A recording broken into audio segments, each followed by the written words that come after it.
नमस्कार दोस्तों, मैं दिलकुश प्रजापति हमारे सुरभि क्लासेज के ऑनलाइन प्लेटफॉर्म पर आपका स्वागत करता हूं। देखिए दोस्तों, हम पढ़ रहे थे अभिप्रेरणा और अभिप्रेरणा में हमने बहुत कुछ पढ़ लिया था और इसमें कुछ चीज़ें बाकी है। हम आज की कक्षा में पढ़ेंगे अभिप्रेरक।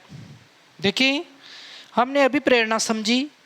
अभिप्रेरणा के हमने जब पद या सोपान देखे थे, उसमें अभिप्रेरणा के 3 पद थे।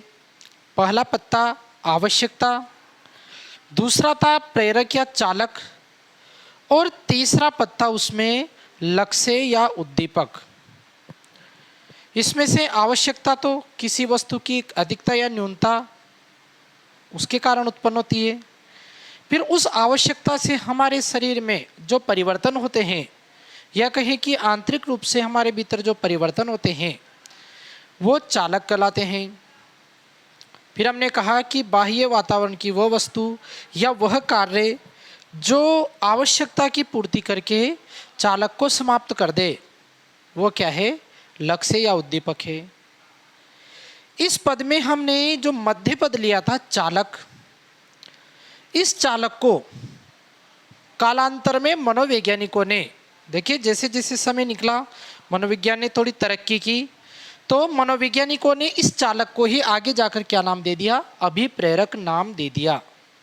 यानी जो चालक था, जो हमारे भीतर परिवर्तन थे, उन परिवर्तनों को, उन चालकों को मनोवैज्ञानिकों ने आगे जाकर एक नया नाम दिया, जिसे हम कहते हैं अभिप्रेरक या मोटिव्स।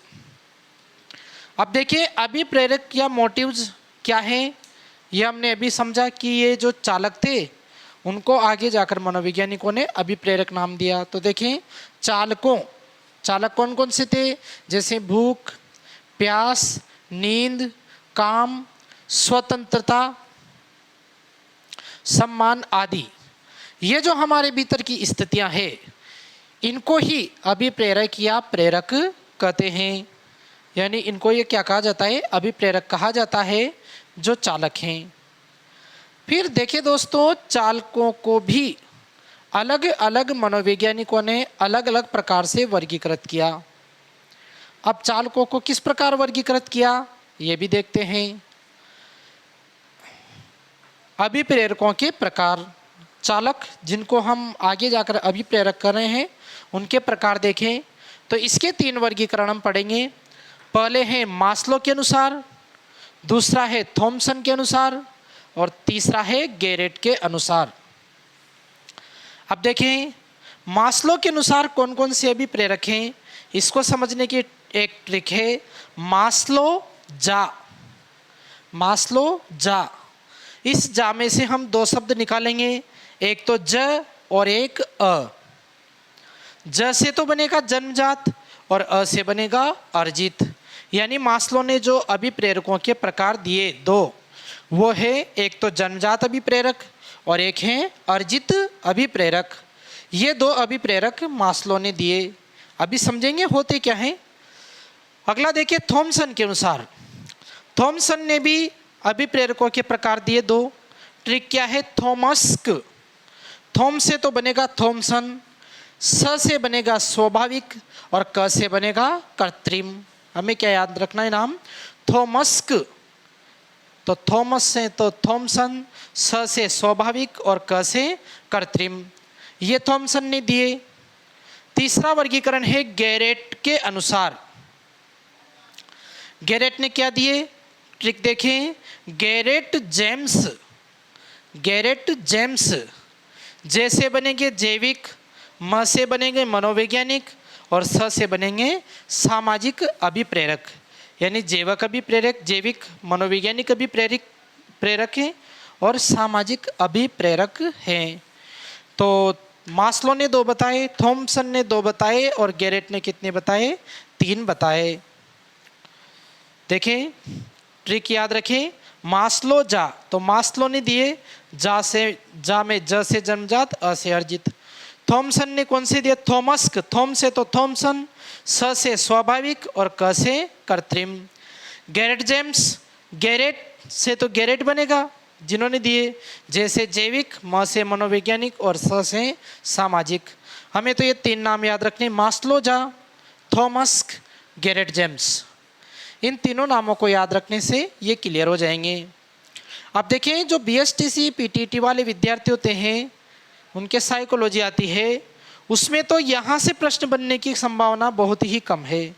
तो वो तो केवल एक बार पढ़ें, और नहीं पढ़ें तब वो इसको स्किप कर सकते हैं, कोई दिक्कत नहीं है। पर जो टीचर एग्ज़ाम की तैयारी कर रहे हैं वो इनको ज़रूर कंप्लीट करें। इनमें से पूछा भी जा सकता है कि जन्मजात और अर्जित रूप में अभिप्रेरकों को किसने वर्गीकृत किया, या स्वाभाविक और कृत्रिम इस रूप में किसने वर्गीकृत किया। स्वाभाविक को ही हम क्या कह सकते हैं, प्राकृतिक, और कृत्रिम को कह सकते हैं अप्राकृतिक। तो ये वर्गीकरण किसने दिया, थॉमसन ने दिया। और जैविक, मनोवैज्ञानिक, सामाजिक वर्गीकरण किसने दिया, गैरेट ने दिया। ये तो हमने मनोवैज्ञानिकों के अनुसार वर्गीकरण देखे हैं। इसके बाद देखें, ये जो जैविक है, यहाँ पे तो है जन्मजात। मास्लो का जो जन्मजात है वही थॉमसन का स्वाभाविक या प्राकृतिक है, और वही गैरेट का जैविक है। यानी जो अभिप्रेरक जन्मजात होते हैं मास्लो के अनुसार, वही स्वाभाविक होते हैं थॉमसन के अनुसार, और वही गैरेट के अनुसार क्या होते हैं, जैविक। यानी ये एक ही होते हैं। तो हम देखें, जैविकी क्या होते हैं, जन्मजात होते हैं। ये जैविकी क्या है, जन्मजात, और यही क्या है, स्वाभाविक या प्राकृतिक। कहने का मतलब यह है कि जो अभिप्रेरक हमें एक जीव होने के नाते मिलते हैं या एक जीव के रूप में मिलते हैं वो जैविक हैं, या कहें कि जो हमें जन्म से मिलते हैं अभिप्रेरक वो जन्मजात हैं, या कहें कि जो स्वाभाविक रूप से अपने भीतर उपस्थित होते हैं या प्राकृतिक रूप से अपने भीतर उपस्थित होते हैं वो जन्मजात, जैविक, स्वाभाविक या प्राकृतिक अभिप्रेरक हैं। जैसे देखें, भूख को हम ग्रहण नहीं करते। भूख हमारे प्राणी होने के नाते हमारे भीतर पहले से होती है।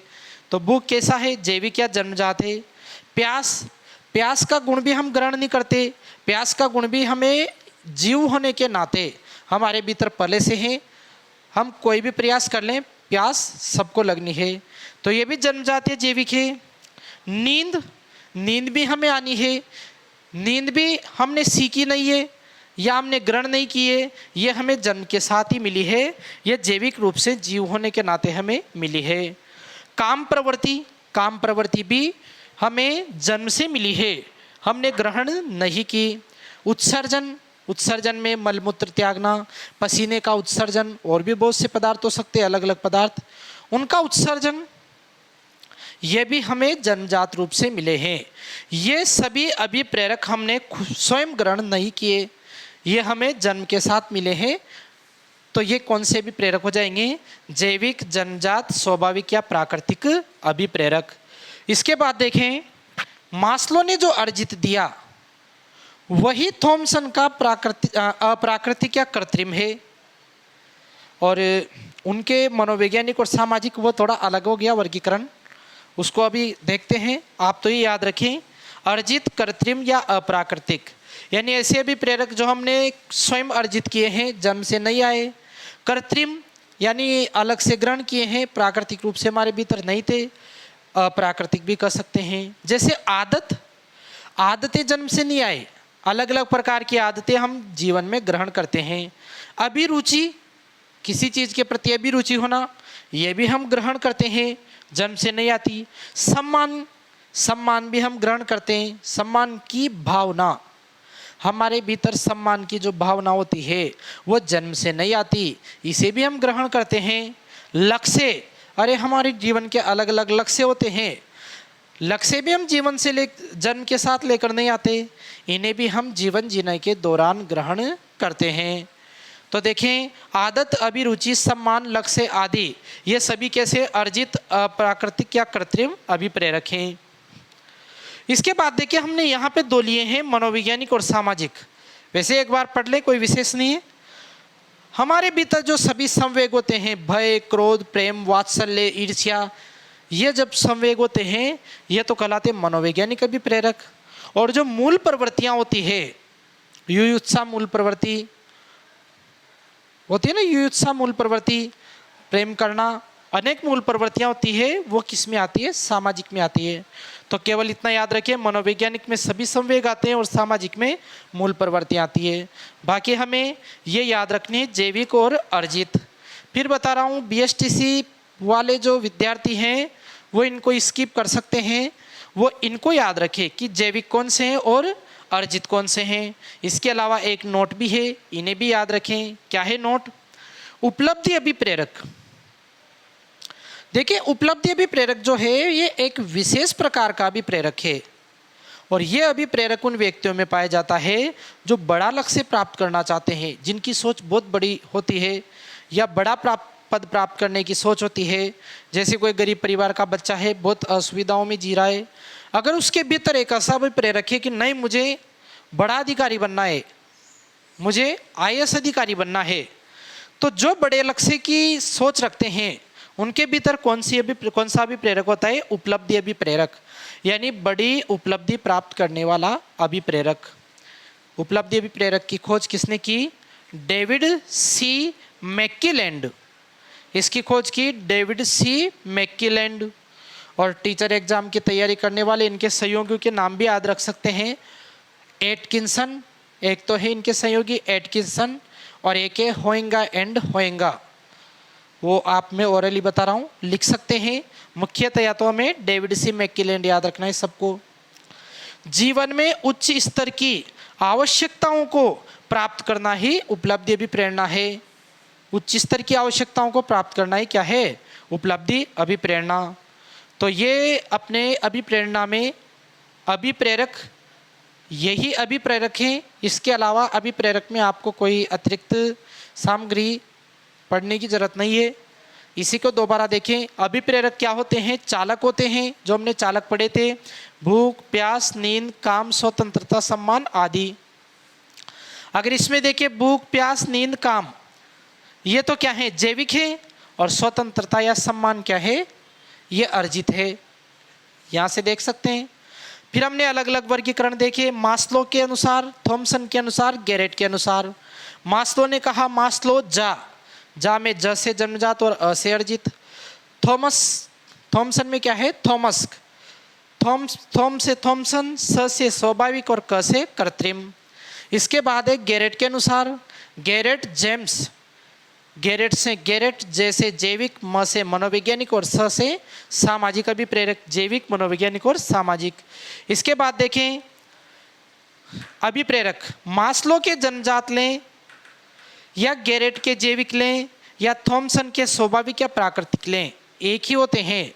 वो क्या होते हैं? जो हमें जन्म से मिलते हैं, भूख, प्यास, नींद, काम, उत्सर्जन आदि। इसके बाद देखें ऐसे भी प्रेरक जो हमारे जन्म से नहीं पाए जाते, हम जीवन जीने के दौरान उनको ग्रहण करते हैं, वो होते हैं अर्जित, कृत्रिम, अप्राकृतिक अभिप्रेरक। कृत्रिम या अप्राकृतिक कहें या अर्जित कहें, यही है। आदत, अभिरुचि, सम्मान, लक्ष्य, स्वतंत्रता, ये सभी अर्जित हो जाएंगे। इसके अलावा नोट में क्या है? उपलब्धि अभिप्रेरक, जिसकी खोज किसने की? डेविड सी मैक्किलैंड। और क्या होता है? जीवन में उच्च स्तर की आवश्यकताओं को प्राप्त करना ही क्या है? उपलब्धि अभिप्रेरणा है। और इससे संबंधित जो अभिप्रेरक है वह है उपलब्धि अभिप्रेरक। अभिप्रेरणा लिखा है यहाँ पे, वहाँ अभिप्रेरक है, समझे। उपलब्धि अभिप्रेरक से संबंधित जो है वो क्या है? उपलब्धि अभिप्रेरणा। या उपलब्धि अभिप्रेरणा के लिए हमारे भीतर जो अभिप्रेरक पाया जाता है वो है उपलब्धि अभिप्रेरक। तो देखिए ये टॉपिक कंप्लीट हुआ। तो क्लास छोटी रह पाई है अपनी आज की, तो अगला टॉपिक हम अगली कक्षा में स्टार्ट करेंगे। तो आज के लिए इतना ही, धन्यवाद।